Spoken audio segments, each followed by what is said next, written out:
जब कोई आपका बिलियन बन रहा है और वह बिलियन जब 1000 ग्राम का ही है, ठीक, जब वो बिलियन 1000 ग्राम का ही है और इस बिलियन में कौन कौन होता है, विलेय होता है और विलायक होता है। बोलिए, होता ही नहीं होता है भैया? बिलियन में कौन कौन होता है? विलेय और विलायक। जब बिलियन 1000 ग्राम की ही बात चलेगी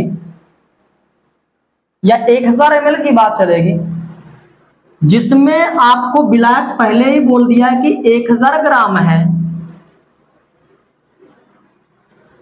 तो विलेय क्या होगा? 0 ग्राम।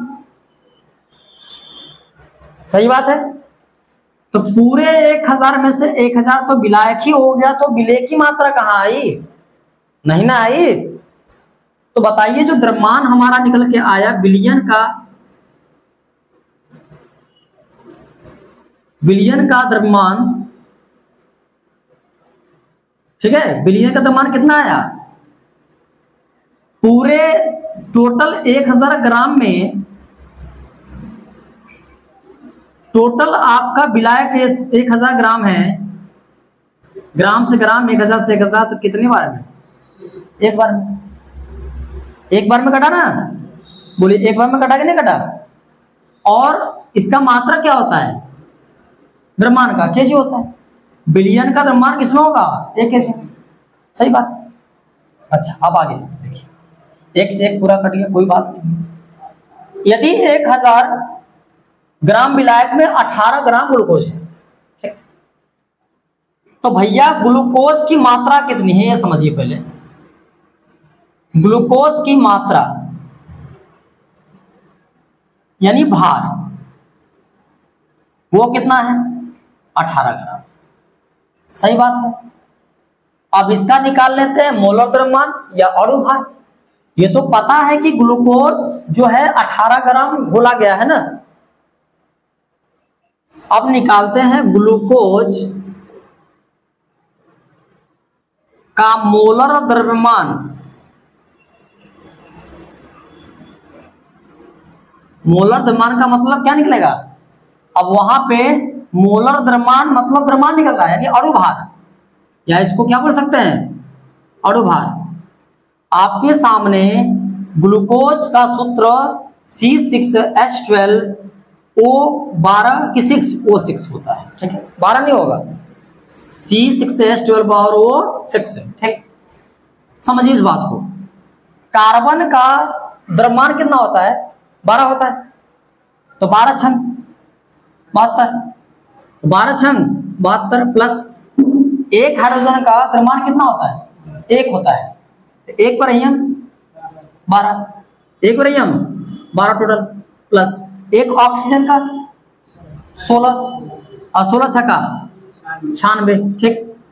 टोटल जोड़िए 6 2 8 8 2 10, 10 के 0, हाथ में लगा, हाथ में लगा कितना? 1, 1 का 9 10, 10 से 11 7 18, 180 हो गया। आई बात समझ में? ये तो 180 हो गया, ठीक। तो हमसे यदि मान लो कि पूछ रहा है मोललता, तो मोललता में क्या काम होता है भैया? मोललता स्मॉल m होता है, बोले होता है ना। मोललता बराबर क्या होगा? विलेय के मोलों की संख्या। तो विलेय के मोलों की क्या संख्या बटे के, ठीक है, विलियन का द्रव्यमान। विलियन का द्रव्यमान किसमें? केजी में। विलियन का द्रव्यमान किसमें? केजी में, ठीक। अच्छा, तो मोल को समझिए, मोल कितना होगा? तो मोल में क्या क्या आ रहा था? भार बटे अणु भार, और सबके बटा क्या होगा? बिलियन का द्रव्यमान किसमें निकालने आप? पूरे 1000 में 1000 है तो 1 का भाग होगा। तो टोटल आप कितना रख लो? 1 रख लो, कोई दिक्कत? हो गया 1 भैया, क्योंकि पूरा ग्राम से ग्राम पड़ गया, तो आप 1 केजी लगाओ या मत लगाओ, ठीक। अब देखिए भार कितना आपने निकाला है, तो भार ग्लूकोज का है कितना 18, तो पूरा 18 रखिए। अणु भार कितना इसका है, तो मोलर द्रव्यमान अणु भार कितना निकला है 180, नीचे 180 रखिए और सबके बटा क्या होगा 1 होगा। अब ध्यान से समझो 18/180 में 1 का भाग करोगे तो 18/180 आएगा, बोलिए आएगा कि नहीं आएगा। अब 18 एकम 18 एक बार में 18 दहा में 180, तो ऊपर 1 नीचे 10 वर्ग घटा, तो ये आ गया 1/10 और 1 रुपए को 10 भाग में जब बांटेंगे तो एक जो रुपया है यानी 1 भाग है वो 10वां भाग कितना हो जाएगा 0.1 होगा। बोलिए तो 0.1 हुआ तो क्या हो गया ये, इसको मोल बोलिए चाहे मोलर बोलिए। बताइए ऑप्शन में ये है कि नहीं है आपके, है।